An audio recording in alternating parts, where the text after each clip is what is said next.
আজ 23শে মে 2024। তো প্রথমেই মার্কেটের কথা বলি। কি করলো আজ মার্কেট? একতরফা র্যালি, নিফটিতে 370 পয়েন্টের র্যালি এবং নতুন হাই লাগালো 22,993 এর লেভেলে। কালকেই হয়তো এটা 23,000-এর মাইলস্টোন ছুঁয়ে ফেলবে। তো মার্কেটে এতটা র্যালি হঠাৎ কেন হলো? এর মেন কারণ হলো আমাদের পিএম মানে প্রাইম মিনিস্টারের ইন্টারভিউ। কিছুদিন আগেই দেখেছিলাম আমাদের হোম মিনিস্টার এবং ফাইন্যান্স মিনিস্টার স্টক মার্কেটের ব্যাপারে পজিটিভ স্পিচ দেওয়ার ফলে মার্কেটে একটা ছোটখাটো রিকভারি আমরা দেখেছিলাম। কিন্তু আজকে প্রি ইলেকশন র্যালির জন্য দায়ী আমাদের পিএম। উনি বলেছেন 4 জুন স্টক মার্কেট এবং বিজেপি দুজনেই রেকর্ড হাই হিট করবে এবং উনি প্রেডিক্ট করেছিলেন আমাদের স্টক মার্কেটের মার্কেট ক্যাপিটাল 5 ট্রিলিয়ন হবে, যেটা অলরেডি অ্যাচিভ হয়ে গেছে এবং নেক্সট টার্গেট 7 ট্রিলিয়নের আছে। তো যদি এটা হয় তাহলে বুঝতে পারছেন এক একটা স্টক কোন জায়গায় যাবে।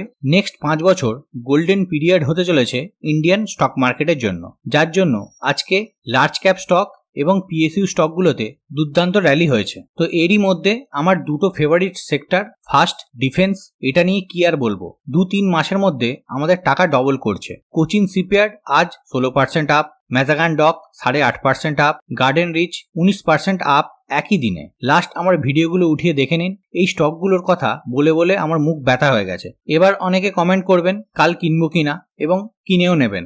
আবার যখন স্টকগুলো 10 থেকে 15% ডাউনে আসবে তখন নেগেটিভ কমেন্ট শুরু করবেন। তাই সবসময় বলি লং টার্মের ভিউ রাখুন এবং র্যালি হওয়ার সময় নয়, যখন এই স্টকগুলোতে কারেকশন হবে তখন লম্বা সময়ের জন্য ভাবতে পারেন, কারণ এদের হাতে প্রচুর অর্ডার আছে 2028-29 পর্যন্ত এবং কোম্পানিগুলোর কোয়ার্টারের যে রেজাল্ট সেগুলো দুর্দান্ত আসছে এবং মার্কেটের এক্সপেকটেশনকে বিট করছে, যার জন্য স্টক প্রাইস এত র্যালি করছে। তো এই স্টকগুলোকে আপনার র্যাডারের উপর রাখতে পারেন। Next railway stock.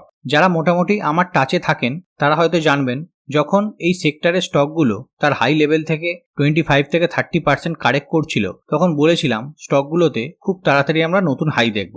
ঠিক আজকের ডেটে প্রতিটা stock IRFC, IRCON, RVNL, Titagarh rail সবের চার্ট খুলে দেখে নিন, প্রত্যেকটা স্টক তার পুরনো হাই লেভেলকে ব্রেক করে নতুন হাই বানিয়েছে। তো যাই হোক, সেম গভর্নমেন্ট যদি থাকে এই দুটো সেক্টরের স্টকের প্রাইস আরো র্যালি করবে এবং মাঝে মাঝে কারেকশনও করবে, আর সেটাই হবে আমাদের কাছে অপরচুনিটি। নেক্সট উনো মিন্ডা।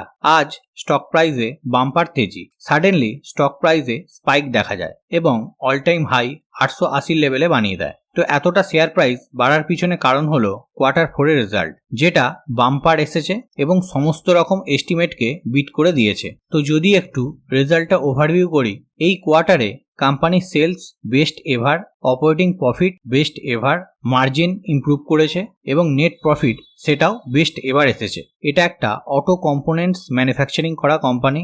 এর আগেও এই স্টক নিয়ে ডিসকাস করেছিলাম ইনভেস্টমেন্ট পারপাসের জন্য প্রায় 10 মাস আগে, এবং রিসেন্টলি ট্রেডিং পারপাসের জন্যও দিয়েছিলাম যারা প্রিমিয়াম গ্রুপ মেম্বার তাদের জন্য, কারণ স্টকটা খুব সুন্দর একটা ফ্ল্যাগ প্যাটার্ন বানিয়েছিল। আজকে তার ব্রেকআউটও হলো এবং আপসাইড পোটেন্সিয়াল যতটা ছিল সেটাও অ্যাচিভ হলো। টেকনিক্যাল এবং ফান্ডামেন্টাল দুটোই মেলাতে পারলে এই রকম সুন্দর সুন্দর পজিশন বানানো যায়। তো যারা ভাবছেন কিভাবে প্রিমিয়াম চ্যানেলে যুক্ত হবেন, তার জন্য ডেসক্রিপশন বক্সে আপস্টক এবং জিরোদার লিঙ্ক দেওয়া আছে, সেই লিঙ্ক দিয়ে ডিম্যাট অ্যাকাউন্ট খুলে প্রিমিয়াম গ্রুপে জয়েন হতে পারেন। নেক্সট স্টক দীপক নাইট্রেট, খুবই ফেমাস একটা কোম্পানি।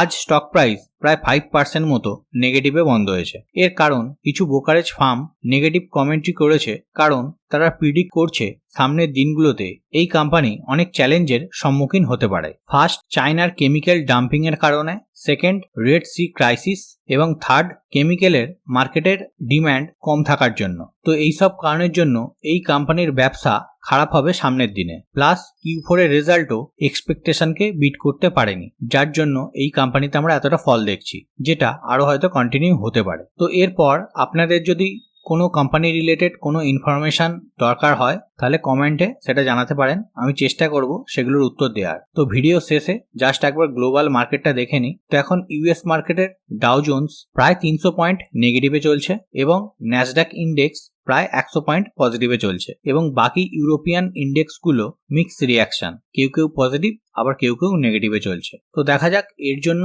কাল আমাদের মার্কেট কিরকম থাকে। তো এখানেই আমার ছোট্ট ভিডিওটা এন্ড আপ করছি। যদি এই ইনফরমেশন আপনাদের হেল্পফুল বলে মনে হয় তাহলে অবশ্যই লাইক অ্যান্ড শেয়ার করে দেবেন। আজকের মতো বাই বাই, ভালো থাকবেন, সুস্থ থাকবেন।